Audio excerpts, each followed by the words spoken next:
Friday practices in race 18 of the year. After this beautiful skirmishes of the small break, we had Max Verstappen running the nudges field and dominating them, telling them that he's not just a Formula One driver, but he can do the GTs. Esteban Ocon getting a custom Lamborghini that is about $1.1 million. That is huge, and it's a great one for Esteban Ocon. He's not one of the guys that you just overlook, though he's not had great teams to work with, but you see the work ethics he's had, his fight, his grind, fighting his teammates, never gave Perez the best of times.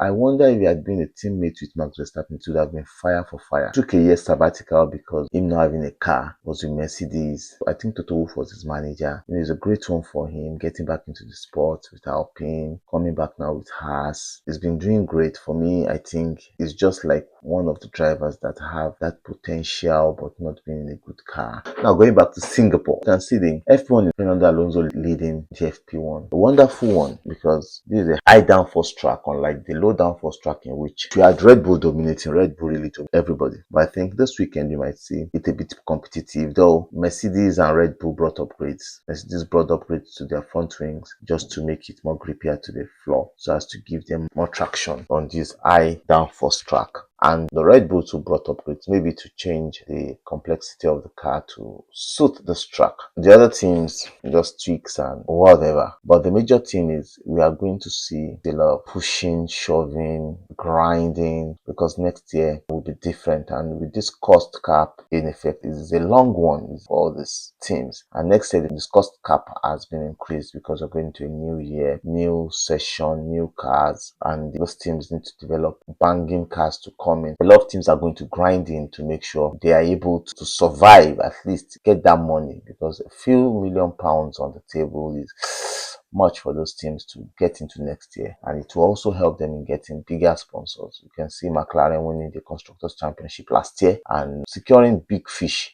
in sponsorship, so they want to do that this year, and now selling it for 4.1 billion to the Bahrainese.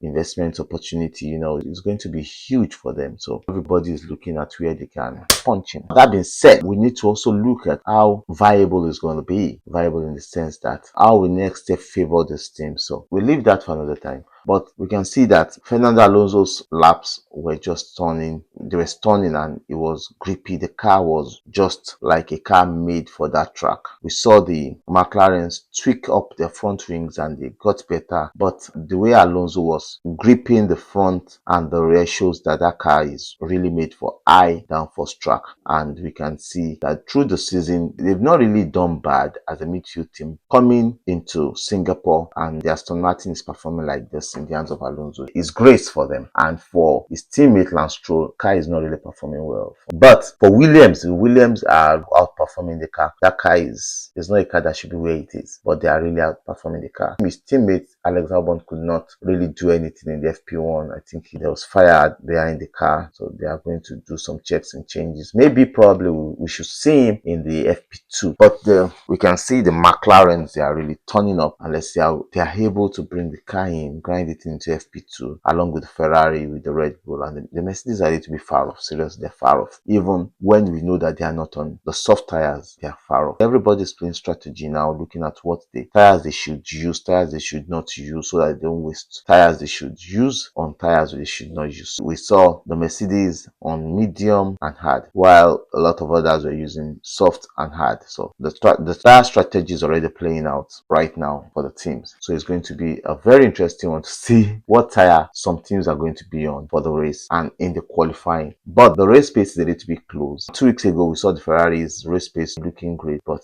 on the Sunday, the race pace just went out. Woo! They said they made some changes on the car, but I think too much changes on this ground effect cars can just, boom, any little change or too much changes can just twist it and change the way the car performs. Teams also need to be very careful the way they push these changes they are trying to bring to the car, so they need to be very careful. No unnecessary red flag or yellow flag in FP1. The track evolution is high. We're going to FP2 to see how the cars will perform. So catch you guys in FP2. Still on the matter in Singapore, second practice is a major upgrades that the Red Bull brought was the front wings. Now, the front wing they brought just to increase the downforce level which could make them faster, and they brought the coke engine cover. Mercedes true brought a profiled front wing flap in which George Russell ramped into the wall. He didn't do it on purpose. It was a mistake on his own side. So those are the two upgrades majorly. But the funny thing is there are two red flags in that session. Liam Lawson also running to the wall. That posted another second red flag. And this is a track in which you need the FP2 is one of the most important sessions in this Singapore Grand Prix. And we saw that when Lewis was doing his soft tire run, when he saw that he made a mistake, Baba backed out.